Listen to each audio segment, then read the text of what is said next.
Do you think load management is a major problem for the NBA? You can't handle the truth! I wouldn't think load management is a major problem for the NBA if it worked. Hello, today, how are you all doing? When it comes to load management, my first introduction to it was when Caruso baptized his own teammate in JaVale McGee. It was shortly before this or a little bit afterward. I can't remember if it was this time specifically that you see before you, but LeBron was on the bench. He was looking pretty swagged out, and he wasn't playing. I was wondering why he wasn't playing because there was no real injury announcement. I didn't see him in pain or wincing in the previous game, so I was perplexed. I didn't know. And then shortly before tip-off, they announced he wouldn't be playing because of load management. I had never heard that phrase before up until that point. The first thought in my mind when I heard load management was construction. I thought, is he a contractor? Is he moving furniture? I don't know what that is. But what I just told you was my own personal experience becoming aware of load management. The first technical time I had ever heard of it was when Greg Popovich rested the entire Spurs starting lineup.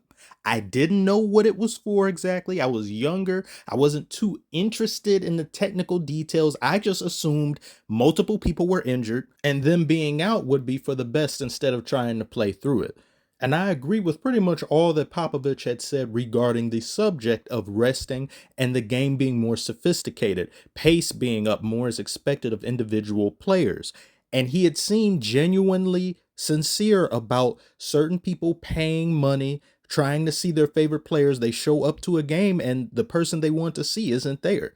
And I get it. On paper, I understand it. It's practical. It makes sense. But it doesn't work.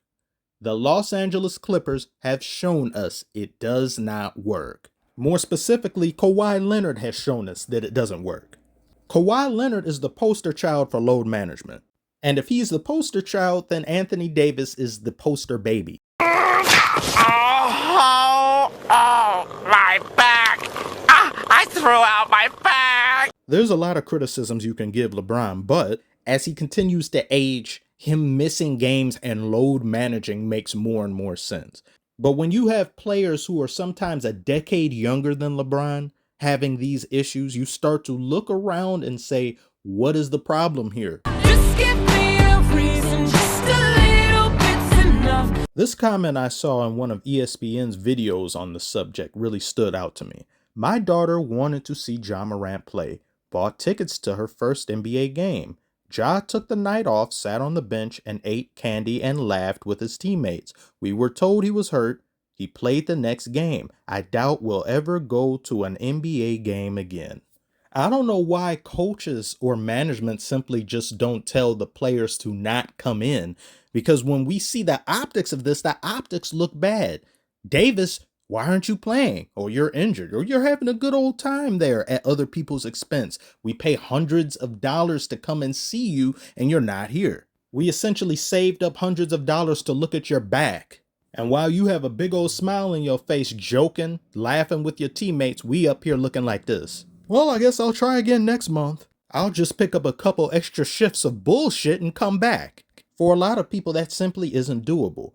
And now as we go back to Kawhi Leonard, why is he the poster child of load management? Because this man has yet to play a back-to-back game in years, literal years, and you still can't get him to play a decent chunk of the season, let alone play in the playoffs. Remember how the Clippers were touted to be the team to beat in the West, the most feared team? They've got Kawhi, they've got Paul George, they've got dogs on their team. Oh man, this may be Kawhi Town after all. No.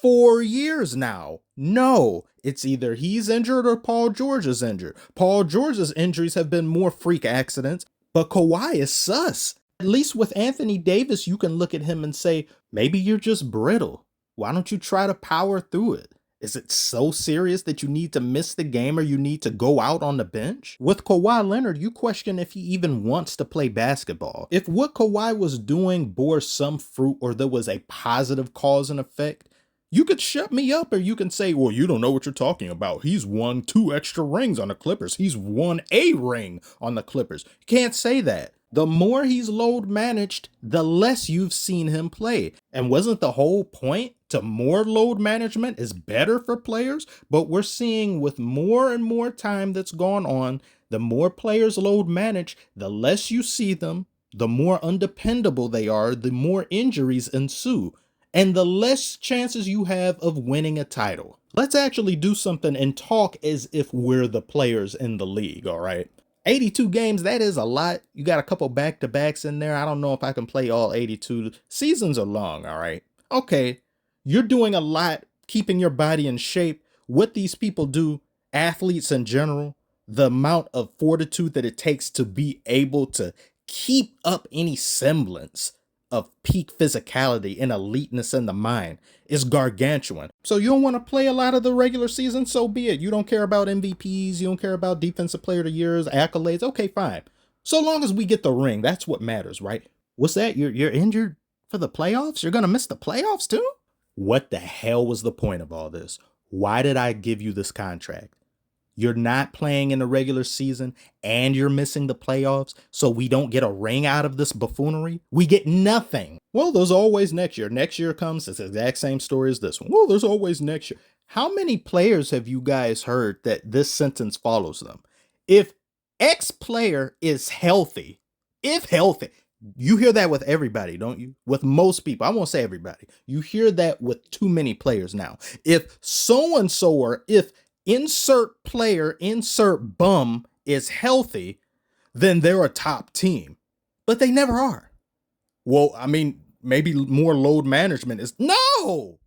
In LeBron's interview, when they had questioned him about load management, and he said, I don't see the point of not playing if I'm not healthy. I only sit if my coach tells me to sit. You know LeBron will tell the coach, I don't want to play, and the coach will say, okay, you don't have to play. You know LeBron has the power and the pull to tell the front office. He can tell Rob Pelinka. He can tell Jeannie Buss, I ain't feeling it today. And then they will issue a statement saying, okay, you're going to sit out. It's similar to you asking your parents, can I not go to school today?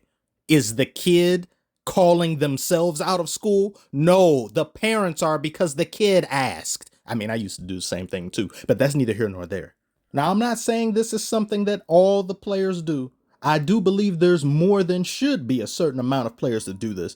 But think of it from an organization's level or their perspective. You're paying these people an upwards of 200 and plus to now 300 and plus million dollars if you're Jaylen Brown, soon to be Jason Tatum, and all these other people.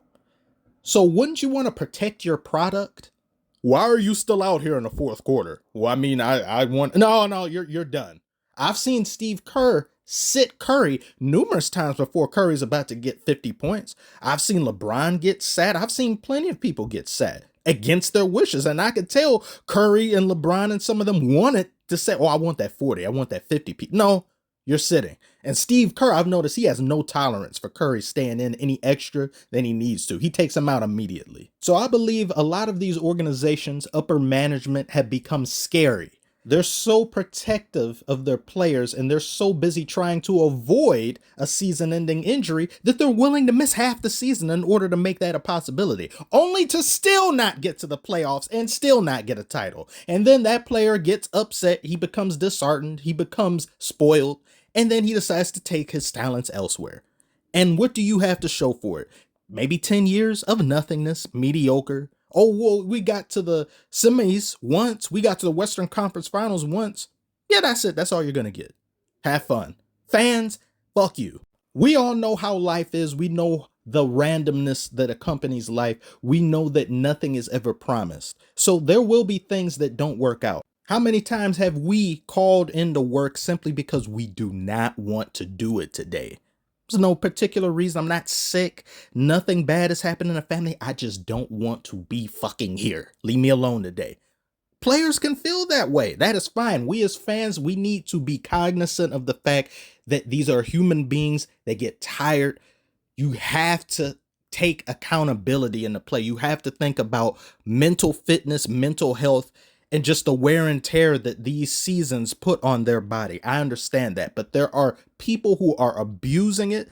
Zion Williamson abusing it, Ben Simmons abusing it, and little do they know they're only shortening their careers, because I've seen some doctors have come out High level doctors in and around the industry have stated if the body does not receive enough reps to get used to an activity, it doesn't matter how much you try to take care of it and do these things. You haven't exposed it enough to the wear and tear, the back and forth. So when you do play, you're just more prone to get injured. It's like trying to run a race when you haven't warmed up properly or doing anything, moving furniture, doing that when you haven't done anything physically straining in months. And something may end up hurting longer than it should, or something may get broken, or you may be like, ah, oh, let's take him out the game. We don't want you playing as much. We'll put you on minutes restriction for like half the season. And then the playoffs, you'll be fresh. Oh, look, your body turned on you because it's just simply not exposed to this level of physicality going back and forth. But that's just what I think. I'm not a doctor. I'm not a nutritionist. I'm not some expert on the human body, but you guys would have to tell me below. Am I a little bit on base? Do you think some of what I said could be corrected? Do you think I'm just outright wrong? And what is your opinion of load management in general? I do think it's necessary in some aspects. I don't necessarily want this, but I do think logically, taking into consideration the evolution of the game and where it's projected to go, I think the NBA season will have to be shortened. And if it does come to that, there should be something on the table that prohibits players from being paid money for a game they didn't play in. Something like it or something close to it. Incentivize more play throughout the season. But as always, if you think I'm wrong on that end, do tell me below in the comments. Don't forget to like the video, subscribe if you're new. I thank you for making it this far if you did. I will see you on the next one. Ah! Ah! Ah!